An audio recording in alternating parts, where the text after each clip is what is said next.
Misy toerana eto Madagasikara izay mbola sarotra ny fahazoana fitsaboana. Indraindray tsy maintsy mandeha ora maro an-tongotra na amin'ny kalesa ny ray aman-dreny mba hitondra ny zanany hanao vaksiny. Ao amin'ny distrikany Mahabo, ny faharatsian'ny lalana sy ny alaviran'ny tobim-pahasalamana dia lasa sakana lehibe eo amin'ny fahazoana izany tolotra izany. Vokatra izany, mbola misy ny ankizy tsy mahazo vaksiny ara-potoana toy ny hita ao amin'ny komina ambanivohitry Mandabe. Vola raiky moa tenda manao vaksiny. Tsy nanao iaho, tena lavitsy koa dokotera koa misy anay. Mandeha, iaho dahalo za tsy vita vaksiny.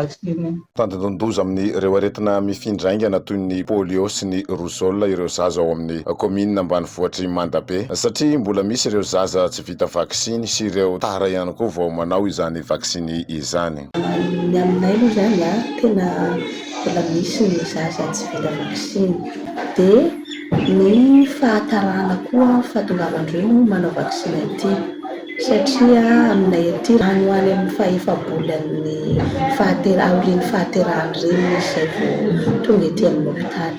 Na dia eo aza izany dia tsy mikely soroka ny mpiasan'ny fahasalamana amin'ny fanentanana momba ny fanaovana vaksiny. Manao fiara-miasa amin'ny mpanentana ara-pahasalamana izahay, mijery an'ilay zaza efa nanao vaksiny izy fa mbola tsy nahafeno. Reny asereny no alefanay mandresy lahatra sy mandeha mitady an'ireny zaza tsy vita vaksiny. Mandritry ny asa izay atao eto amin'ny CSB tsy maintsy misy fanentanana alohan'ny aktivité anankiray atao. Dia amin'iny zany efa mampahafantatra mialoha zany ianay ho an'ireo reny bevoka ny tombontsoa ho azo amin'ny fanaovana vaksiny. Dia mampiseho ihany koa amin'ireo reny bevoka hoe inona ny voka-dratsy mety iseho raha ohatra ka tsy vita vaksiny ny anakinao anankiray. Izay tena tsy takona fenina ohatran'ny fisiany ketrotro teto amin'ny firenena. Ny tena niavaka mihitsy zany tamin'ireny fotoana ireny ny zaza nanao vaksiny sy ny zaza tsy nanao vaksiny. Tsy izay ihany fa mametraka paikady manokana ny CSB teo Mandabe mba hisitrahan'ireo zaza ny vaksiny. Anay tsy mionona fotsiny amin'ilay vaccination de routine eto amin'ny CSB. Indrindra anay manana fokotany 8/11 amin'ny fokotaninay lavitra daholo io. Dia tsy vitan'ny stratégie fixe fotsiny fa tsy maintsy mandeha manao stratégie avancée izahay. Fa atao fahasarotana amin'ilay toetrandro, amin'ilay fahavaratra, iny zany no manasarotra anay amin'iny. Isan'ny mpiara-miasa amin'ny mpiasan'ny fahasalamana eny fotony ary mananjara toerana lehibe amin'ny fanentanana sy ny fanatonana ny mponina ireo mpanentana ara-pahasalamana amin'ny fanaovana vaksiny. Reny zaza miteraka reny zany anaovanay viade. Hoe miraha teraka dia mila manaty tobim-pahasalamana. Matetika moa ambanivohitra fa mitsaky rano zao fa mandro zao reo vao afaka mandeha. Nefa zay eo amin'ny 7 volana. Farafatarany dia efa bola eo. Ho an'ny tompon'andraikitra ao Mahabo dia ny fandrindrana sy ny fanomezana motivation ho an'ny mpiasa isan'ny fototra amin'ny fahombiazan'ny asa sy hazoana vokatra tsara. Raha ny toerana misy anay anisan'ny zone enclavé zany ny Valpolisanjata. Rehefa natao le asa ny décision rehetrarehetra zay niraisina tato dia ny arahana foana tamin'ny EMAD. Zany hoe misy an'izay hoe comité de district de ressources humaines nararaotinay zany zay zavatra zay manao discussion zay ohatra misy personnel anankiray affecté dia manontany aloha zay hoe mety amin'le olona ve le affectevana any satria raha hopetraka any amin'ny toerana tsy mamotive azy le olona dia tsisy dikany résultat zéro foana izy fa zay zavatra zay ka lasa nahatonga le personnel motivé izy tena manao an'le asa ny foa satria eo amin'ny toerana mety aminy ny asany. Manampy izany koa ny fametrahana tobim-pahasalamana annexe amin'ireny toerana sarodalana ireny.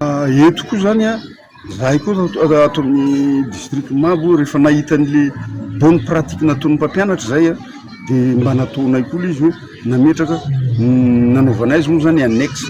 Zany hoe zany annexe zany misy toerana anankiray sarodalana mijery indray zay miankina amin'le hoe enclavement n'le toerana dia jerena hoe aiza ho aiza na dia samy enclavé reto toerana reto dia aiza ho aiza ny toerana anankiray azo asitsika olona tsika manana bénévole be lehibe be da be tsy lany ny bénévole eto. Isan'ny tojany teny an-kanja ny ekipa avao amin'ny cabinet d'étude cercle Madagasikara izay manohana ny fanatsarana ny fanomezana tolotra vaksiny indrindra fa ny vitamine A amin'ny alalan'ny fikarohana sy ny fanadihadiana eny fotony mba hanamafisana ny paikady ara-pahasalamana manoloana ireo sakana tsy azon'ny zaza vaksiny ao Mandabe. Ny ana personnellement zao amin'le resaka temporalité zay ny hitako vahaolana voalohany indrindra hoe somary malaky zany zany hoe ezahana raha anao an'le campagne atsika na routine ohatra de ezahana zany tsy atao amin'ny fotoana fahavaratra satria ohatrany ka ny Mandabe zao ny rahantsika nahita moa izy reny hoe tsisy transport disponible ankoatran'le tracteur reny nefa